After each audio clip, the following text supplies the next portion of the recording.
Okay, well, good morning or good afternoon, depending on where you are, and thank you for this opportunity. I'm going to take about 35 minutes or so to go through the presentation and to leave some opportunity to respond to questions.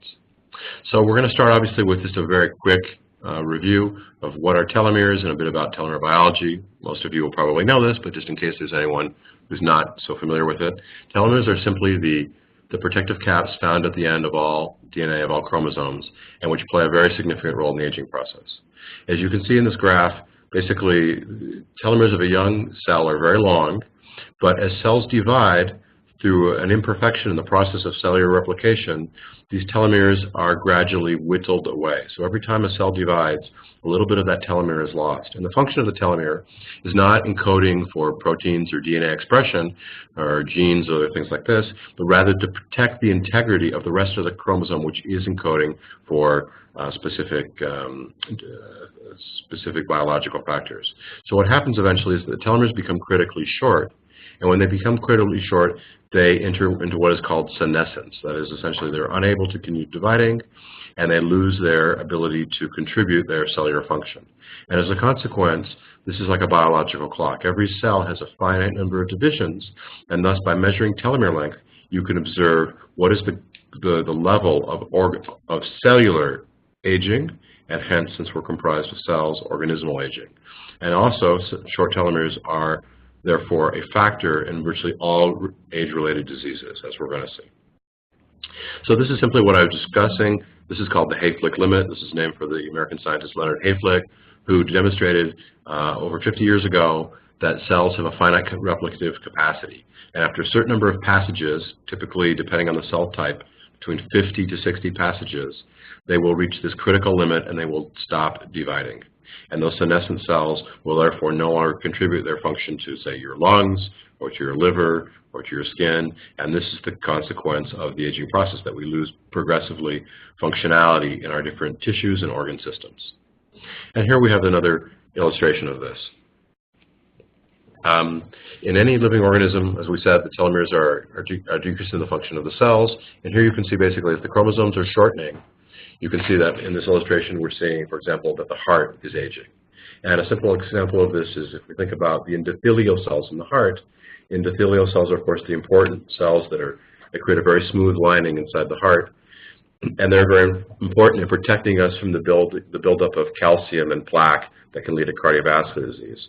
So people who have much shorter telomeres have less endothelial function and are therefore at greater risk of developing heart disease. And indeed, there are over 1,200 clinically published articles regarding the role of telomeres as a contributing factor to cardiovascular disease. And these are just a few of the more than, I think we're at something like 24,000 or perhaps even 25,000 clinically reviewed, peer-reviewed, published articles in medical and scientific journals to date around the telomeres, in aging and telomeres, and in just about any disease that you can think of. These are just a selection of a tiny number of the many thousands of examples that exist. And if you have a particular interest in your medical practice or in your research about the role of telomeres in any particular pathology, please let us know, and we're more than happy to point to you the most significant articles, and in many cases, whenever we can, to even give them to you at no charge. And so in some fields you have as many as 8,000 articles in the field of telomeres in cancer, as I'll talk later in the presentation. As I mentioned before, in cardiovascular, there's about 1,200. There's hundreds of articles about the role of telomeres in diabetes, about telomeres in fertility, telomeres in arteriosclerosis, in cognitive decline. So it's a very fascinating field, and there's an enormous wealth of clinical evidence that telomeres are, in fact, very, very important to overall organismal health and do lead to the development of these diseases when they become too short. And this is a little bit reflecting that. This is a great article that appeared a few years ago. I believe it was in Cell or in Nature, about the causes of aging. And they identified, I think it's about 8 factors here that can be considered as among the causes of aging, ranging from stem cell exhaustion to unaltered cellular communication. You can see all the names. I won't read them all. What's really interesting, however, is that the authors determined that 4 of these factors, cellular senescence, stem cell depletion or exhaustion, altered or interrupted intercellular communication and genomic instability were downstream derivatives or consequences of telomere attrition. So in fact, of the 8 factors, 4 depend on telomeres. So 5 of the 8 factors have to do with telomere biology. So that's very interesting because it clearly demonstrates that while there are many factors that go into the aging process, not just telomeres, telomeres are almost, without doubt, the single most important factor. And the corollary of that, of course, is if we want to focus on slowing the aging process and perhaps being able to try to revert it, well, those same factors point to what we need to do. So if we have senescent cells, we need to clear out those senescent cells. If we don't have stem cells or we have few stem cells, we need to think about using stem cell-based therapies. And you can see kind of the response to each of the conditions that we would ideally like to try. But again, if we focus on telomeres, if we are able to upregulate the enzyme telomerase, which as you probably know is the enzyme which repairs and creates de novo sequences of telomeres at the ends of the chromosomes, we would revert the aging of the cell. And again, because we're comprised of cells, we would revert the aging of those tissues and eventually the organism itself. So the area of telomerase expression or activation is very relevant for individuals, and of course there's much work going on in the pharmaceutical and nutraceutical industry to augment the number of supplements and potentially pharmaceutical drugs that could serve that role. And just to conclude on this, why should we care about telomeres? I think we've kind of addressed this, but basically in our telomeric-centric view of the world, to use an expression, you can see that we believe that short telomeres are at the heart of virtually all major age-related diseases, because short telomeres lead to damage of the DNA, which affects the function of the cells, which in turn affects the function of the organs.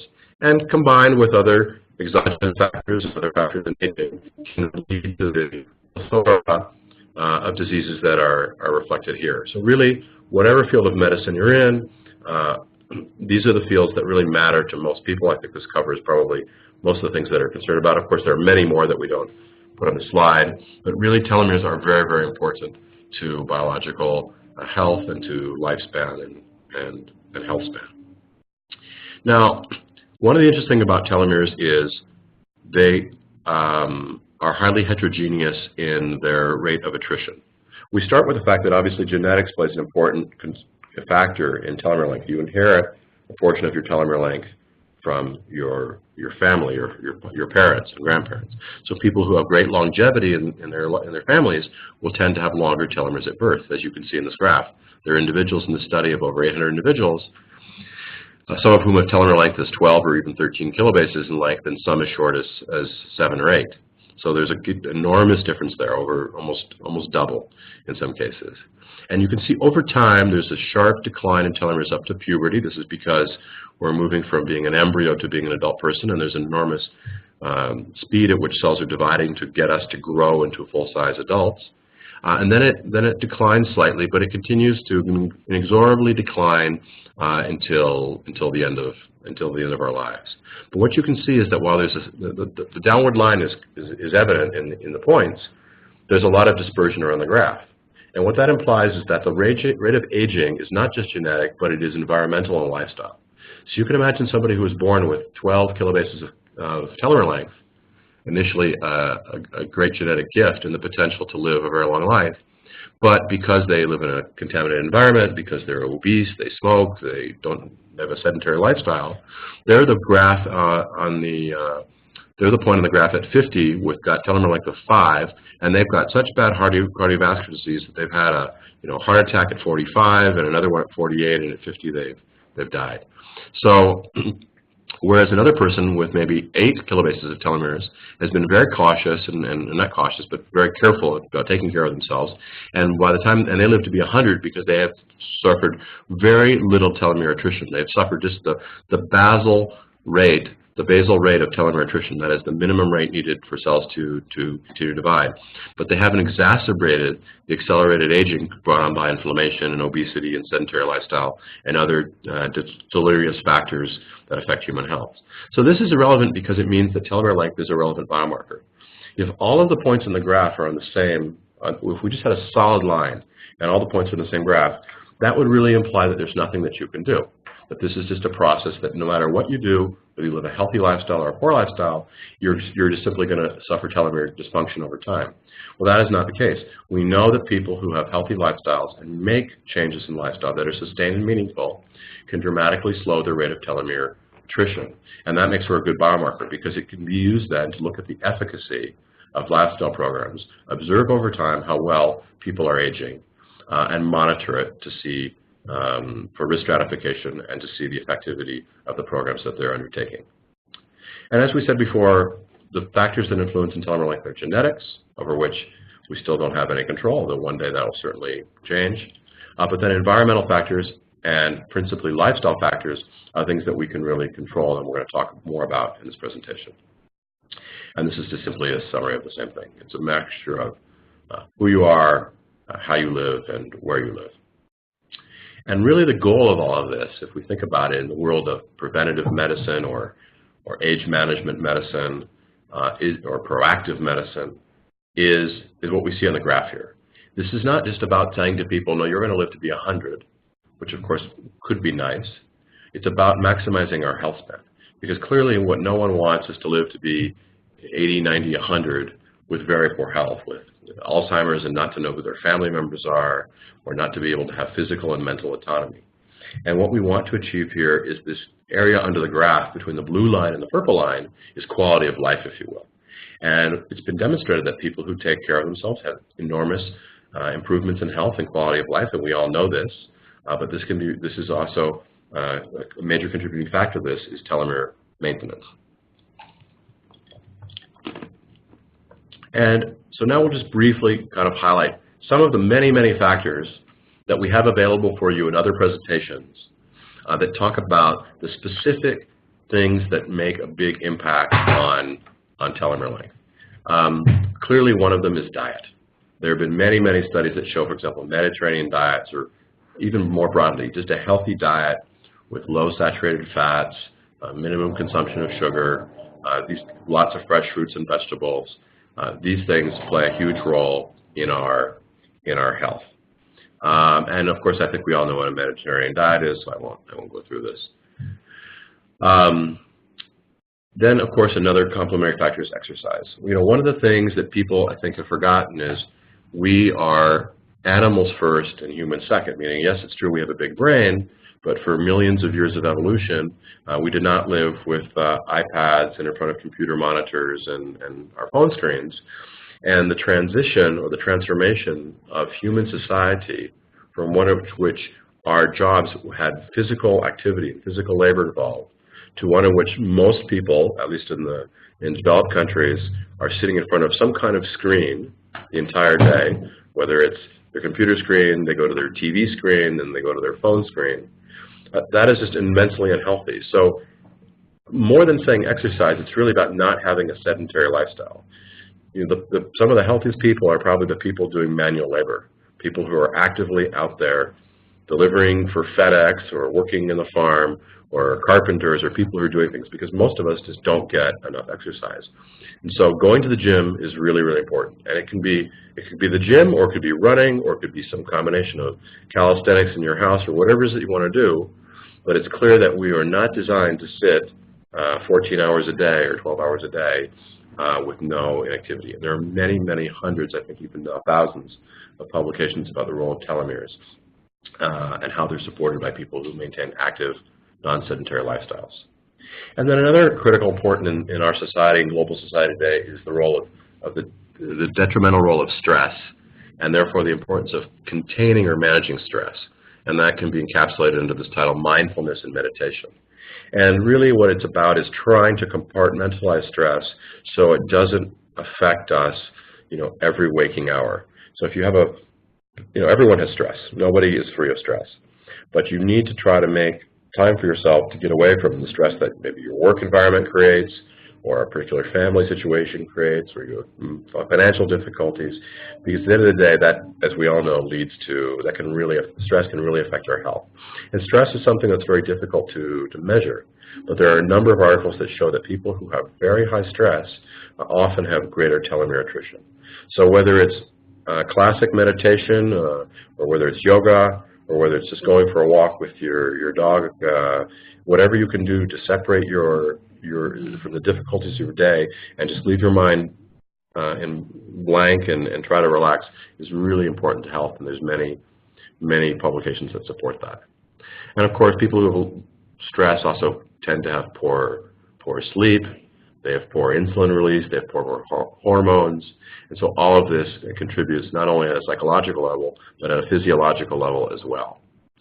And of course, finally, just to highlight sleep, sleep is obviously incredibly important, and we live too often in a society where we deprecate sleep as something for the weak, that, you know, I can sleep when I'm in bed, or I can get by in 5 hours sleep as evidence of how tough we are. But in fact, biologically, that's just not true. There's almost no evidence that people who say they can get on 5 hours of sleep wouldn't perform better if they got 7 or 8 hours of sleep. Most human beings need to sleep 7 or 8 hours. And I mean real sleep, not tossing and turning, not waking up in the middle of the night and looking at the phone, trying to really get quality sleep. So that's something that's really important, because your organism recovers during the sleep process. If it wasn't necessary to sleep, this wouldn't be an evolutionary factor of all living creatures. And then there are obviously a number of habits that we should avoid. I don't think I have to speak much about smoking. That's pretty clear. Many papers show that smoking is not only harmful for your lungs and other things, but it's also very harmful for your rate of aging, and it significantly contributes to your aging process. And that goes the same for abusing alcohol or substance abuse with drugs. All of those things also are very important. So now let's move to a part of the presentation that says, okay, well, I believe all that, I understand all that. How does this report really apply to me in my patient practice? How can it contribute to creating an environment where my patients are going to be compliant with all the things that we all know we should do, but unfortunately, very few of us are capable of doing day in, day out, week in, week out, month in, month out, year on year on a sustained basis, which is really what we need, because it really is about a lifestyle. You know, making a change in your lifestyle towards proactive aging or proactive health isn't about going on a crash diet to lose 10 pounds because you want to go to your high school reunion and you want to look good. It's about making changes in lifestyle that are sustainable. And the role of the TAT, or telomere analysis technology, as our proprietary technology is known, is to serve as a tool for the physicians and their patients and their clients to contribute to being able to complete with those objectives. So the thing that we want to recommend is what we call the Telomere program. And it starts with a minimum of 2 tests. And the first test is at time baseline 0. So ideally, this would be a test that if we can work with you, we would like to be performed on every one of your patients when they start with you as in your practice. So a new patient comes in, you're going to do a number of assessments on them. You're going to do hormone testing. You're going to maybe send out some blood for some cardiovascular biomarkers. You're going to do a normal comprehensive test. Well, we'd like to see that this test is also one of those tests. This is a baseline test that's going to help establish, as we'll see in the report, their grade of cellular or biological aging to that point in time, which is the combination of the genetic inheritance they've had, the environment in which they've lived during their life, and all the lifestyle factors they've had until that point in time. And then hopefully, together with all the other biomarkers, you're going to put together a plan for them, a plan that's going to involve improving their diet and their nutrition. Maybe it's going to improve bioidentical hormone replacement therapies to optimize hormone imbalances. It's going to probably involve more exercise. It's going to involve managing stress, like we talked about. And perhaps, if necessary, it's going to involve pharmaceutical drugs, like statins or other drugs that may be necessary if they have other aspects of their health that need to be brought under control. And then you're going to be checking those periodically. In our case, in some cases, you may offer to repeat some of those metabolic tests after a few months because you can see changes. In our case, what we recommend, and strongly recommend, is that the test be performed at a 1-year mark and thereafter annually, or if that's a problem, every other year. But really the purpose of telomere testing is that it is a risk stratification test, like cholesterol testing, like blood pressure testing, like glucose testing, where you would never just do a test a single time and then not repeat it, but rather you would do it every time somebody does a checkup, because that allows you to see how things are evolving. So here you can see a visual kind of description visually of what I'm describing, basically. Time 0, and then you put together this plan: exercise, diet, leaving bad habits ideally, managing stress, many other things. This is just a highlight of some of the key points. And then after a year or 2 years, you remeasure, and thereafter. Because really, the road to maximizing health span and lifespan, it's a lifelong process. Unfortunately, the diseases that we face today globally that cause the death of most human beings are not acute diseases. It's not smallpox. It's not malaria, because thanks to medicine, modern medicine, vaccines and antibiotics exist that address those diseases that have a single cause. The diseases we face today are societal age-related diseases: cardiovascular disease, diabetes, kidney failure, liver failure, brought on by inflammation and years of eating poorly and not exercising and not taking care of ourselves. And those diseases are very difficult, as you know, to revert once they've progressed. So just like the old expression, an ounce of prevention is worth a pound of cure, this test is giving you clinical insight into how aged is that person and allowing you to treat that person at their biological age and make changes that allow them to see the efficacy of those changes that they commit to. Now I want to change a little bit to what I talked about before, which is the role of telomerase and cancer and why this is interesting and something you should know something about, and then I'll finish up the presentation with a little bit about our laboratory and how we work with our physicians and clients in more than 40 countries around the world. So we said before that telomerase is the enzyme that is active, that repairs and synthesizes new telomere DNA. And without telomerase, the chromosomes continually shorten. Now, in most somatic cells, telomerase is silenced. Telomerase is typically only found in 3 types of cells: stem cells, germline cells, so sperm and egg cells. Otherwise, children will be born with our biological age because the cells would be aged, and in cancer. So this is very interesting because telomerase has 2 great benefits, because our stem cells depend on it. So if you're ever doing work, with any of you who are participating today, to work with stem cell therapies, this is yet another reason why you should be testing with us. Those are very expensive, typically, procedures, and there's still lots of controversy about whether they work or not and what the best way to do them is. But if you're working with stem cells in any way, whether it's autologous stem cells or others, you want to be measuring telomeres because it's going to reflect the efficacy of whether those stem cell treatments are working or not. So telomerase is a very important enzyme, and indeed the 2009 Nobel Prize in Medicine was given to researchers in this field.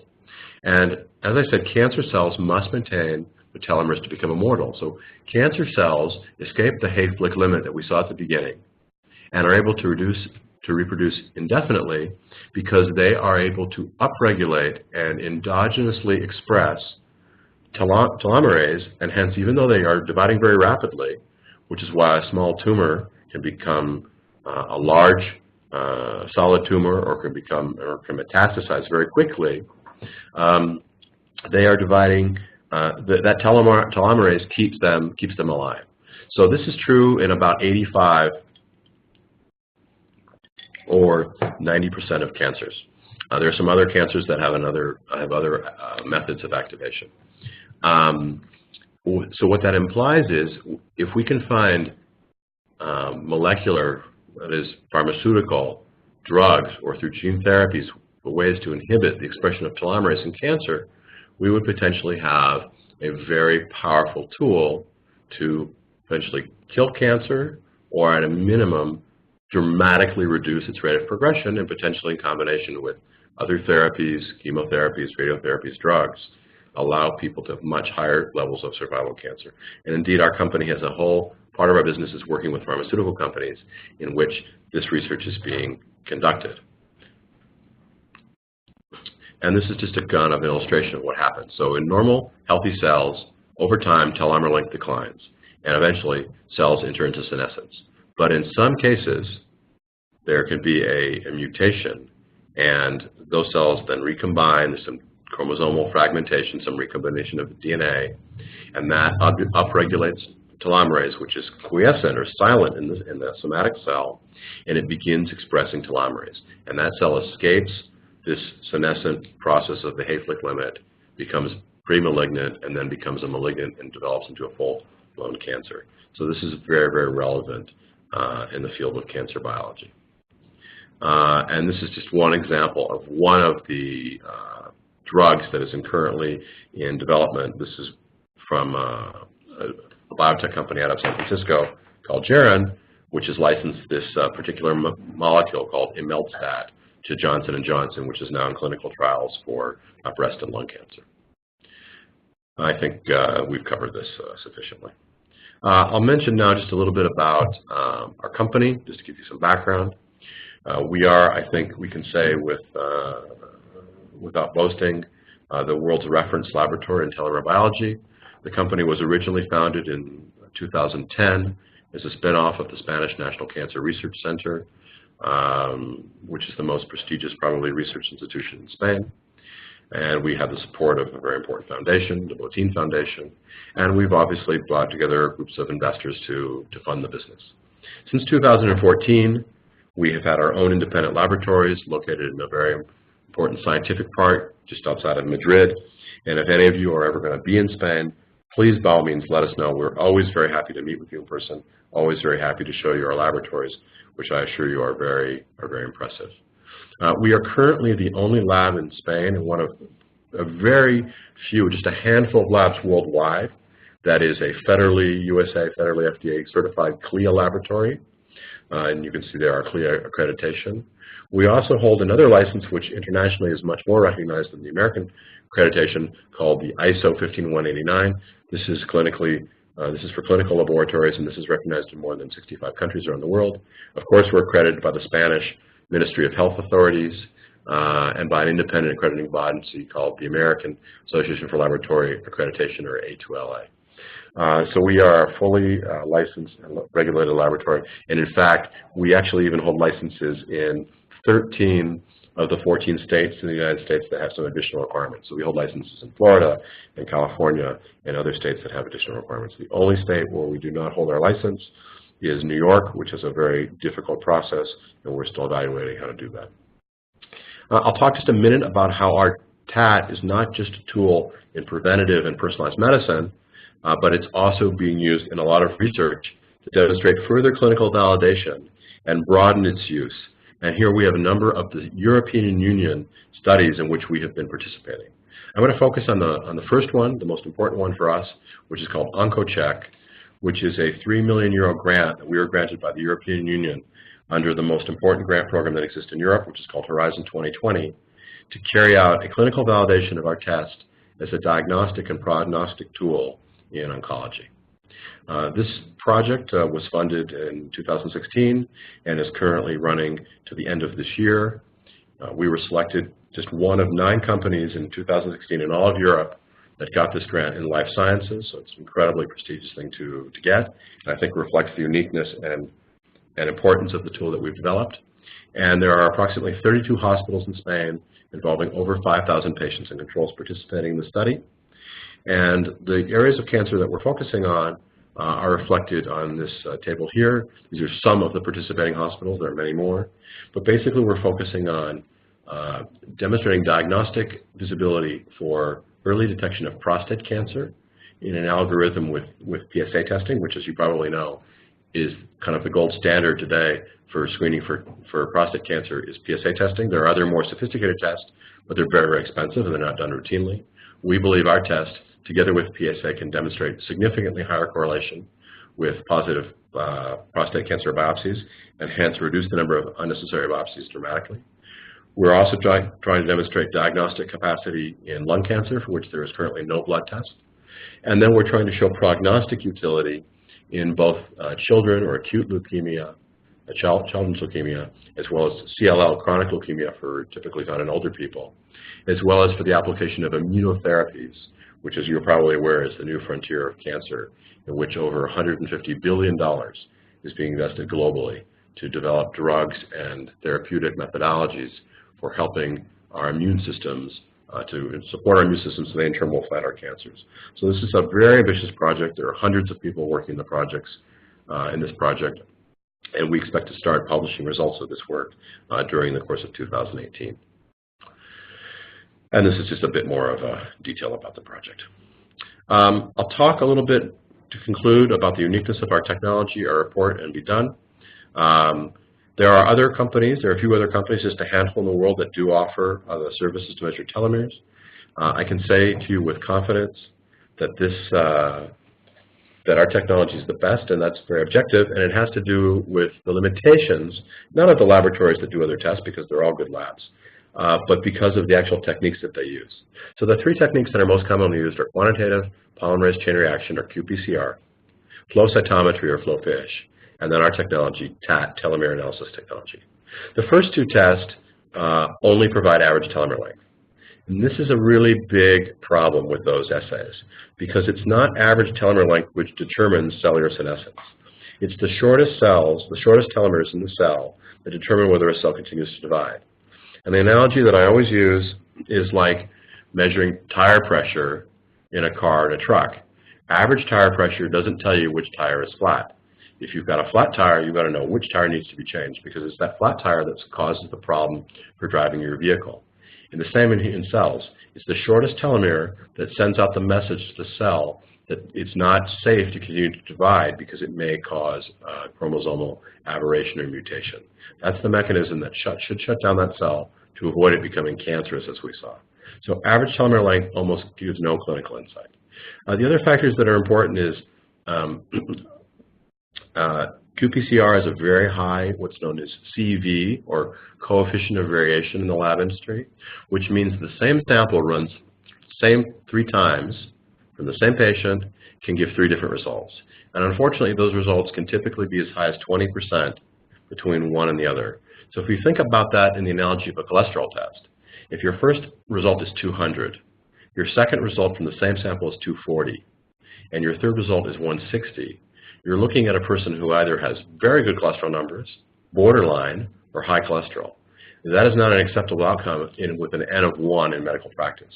In large longitudinal studies with statistics where you're not looking at individual patients, perhaps PCR could have some limited utility, but we strongly believe that PCR just doesn't give the clinical insight because of this limitation of average telomere length and because of the difficulty of getting very tight CVs. In the case of flow FISH, it's a very difficult technology to scale, and that means the only lab that offers this is a very expensive test, and it takes a long time to get results, and that's also a bit of a problem. In our case, we are able to scale the test, which means that we get results out fast. We've made the test extremely affordable, particularly if you think about a test that's only done once a year or once every other year. And we have very low CVs, below 5%, the lowest of any test that exists. And we believe that we really have clinical value because we are able to report, because we measure as many as 100,000 individual telomeres per patient sample, we're able to report not only the average telomere length, which I said is very limited, but the median telomere length, which is much more insightful, as well as the percentage of short telomeres, which are the ones that we're really concerned about. And this is just a bit of a graph of how the different technologies evolved over time to the level that ours is now really the gold standard for those of you who may be interested in the science behind this. And this is, again, just a summary of the different technologies. So here you can see plotted PCR, flow cytometry, basic quantitative fluorescence in situ hybridization, which is what our technology is originally based on, and our test TAT. And as you see, PCR, yes, you can process a lot of samples, but very limited information. Flow cytometry, less sample capacity, a little bit more information, but still only average telomere length. But then TAT really is giving you everything. It's really giving you the full picture. So if you have an interest in telomere biology, if you want to use telomeres, objectively, there really is no other company to work with in terms of telomere diagnostics and testing. And the other thing that we do is just the level of service we give. First of all, our reports, I think, they're very extensive. You know, they're sort of 15 pages of graphs and analytics and guides to interpretation for your patients. Here you can see this patient. You can see their median telomere length, where they fall in the population for their specific chronological age. This is something that only LifeLength does. You have to have a very big database to be able to report what the ranges of telomere length are by chronological year. Because unlike a lot of metabolic tests, if you think about metabolic testing, whether you're 20 or 50, if you have cholesterol over 200, I'm just making it very simple, that's generally considered high. But it's true that as you get older, it's much harder to maintain cholesterol of a 20-year-old, even though that's the objective. But in telomere biology, you can't hold that same standard because your cells are going to divide, even if you live the perfect lifestyle. So if you compare a static range for any person of any age inevitably older people are going to fall towards the short range and younger people towards the longer range at a statistical level. And that's really unfair, because I can be as healthy as the healthiest person in the world, but I can never have the telomere length of somebody who's 30 years younger than I am, simply because I've lived on this earth 30 more years. So that's a unique aspect of our test. Then you can see below that we report where they fall within the age band, what percentile they are, and of course what their biological age is. And this is also a sophistication of our test report that no one else does. Our test report is not 100% based on telomere length. As we saw at the beginning of the presentation, telomere length is the most important factor in the aging process, but we're not so arrogant to say that it's the only factor. There are other factors, and hence what we do is we have an algorithm that combines the chronological age of the patient, which is the representation of those other factors that we're not measuring, together with telomere length, to come up with a weighted average that gives our biological age. The other companies that work simply report a dot on a graph, and it's 100% based on telomere biology, and that is a fallacy. That is a scientific and biological fallacy to report in that manner. On the next page of the report, we talk about short telomeres. We give the same information. We've already talked about how important that is. And then we set this up as a longitudinal report. So here you see this individual has been testing over time. And there's a little bit of variation because there's some oscillation in telomere length. We are working with white blood cells, and that can change over time. So you can't expect to have exactly the same result every time. As I said, there's about a 5% coefficient of variation. But we can see that over a period of about a year, year and a half, this individual is doing very well, and they're maintaining essentially their telomeres over time, both their median telomere length and their percentage of short telomeres. And down below, you have another graph there that shows their chronological versus biological age. In this case, this person is basically essentially matched at a statistical level between chronological and biological age. And then the last aspect of the report is another unique aspect of our test. We offer patients the opportunity to complete an online questionnaire available in about a dozen languages in which we report, ranging from French and Spanish and English to German, Russian, Turkish, and Japanese, to name a few, in which they can self-report online anonymously about their lifestyle and health factors. And that will dynamically integrate into the report for you as the physician, and those factors that are relevant that they've reported on, whether they're good or bad, are highlighted in blue. And then each one of those factors, you'll see there are clinical publications cited there. And you can click, or your patient can click in the electronic PDF of the report on those links and go to the publication in PubMed that says why, for example, exercise is important in maintaining telomere length. And we're continually reviewing the more than 100 articles that are published every month about telomeres to determine which are the most relevant, the highest impact factor papers, and update this section. So it serves as a very powerful clinical guide to see what lifestyle factors, whether good or bad, may be contributing towards a patient's results. And of course, this is a great tool to integrate into the clinical history and profile of the patient. So, as I said, our telomere length test really is unique. We look at more than 100,000 telomeres to reveal a person's cellular biological age. It's a really easy test to perform. We deliver kits to you, whether you're in Europe or in Asia or in the GCC or Latin America or North America. We deliver kits to you either directly or through our partners. You just have to take a single blood sample. It's one tube of blood. The kits come with the instructions. They come with the labels. We have an amazing team of customer service and support for our clients. If you don't draw blood in your office, we can typically arrange for mobile phlebotomy services to go to your patient's home or office. There's a small additional fee for that, but it's very modest. And reporting turnaround times from the time we get the sample is typically under a week. And depending on where it's coming from, we don't ship samples every day. For example, from North America, samples are shipped every other Monday, arrive here on Tuesday morning. They come on dry ice. They're processed by our partner lab in Philadelphia. So our North American doctors don't send anything to Europe. They send everything to our partner lab outside of Philadelphia. We bring all those samples here on Monday. On Tuesday, they're in the lab, and typically we report 90–95% of all results are validated by our medical director and put up on the platform for you to download on Friday. In a small percentage of cases, we have to rerun the sample if it fails quality control, and then it would be reported the following week. As I said, we offer this very interesting questionnaire. I would say more than 95% of all people choose to do it, because obviously people who are doing this kind of testing are interested in getting insight to their health, and this is a tool that helps provide that. And we report in, as I said, about a dozen languages. So if you're a physician in the UK, but you've got a Russian patient, we can deliver the report to English to you and in Russian for your patient, or in any combination, any pair of languages that you desire.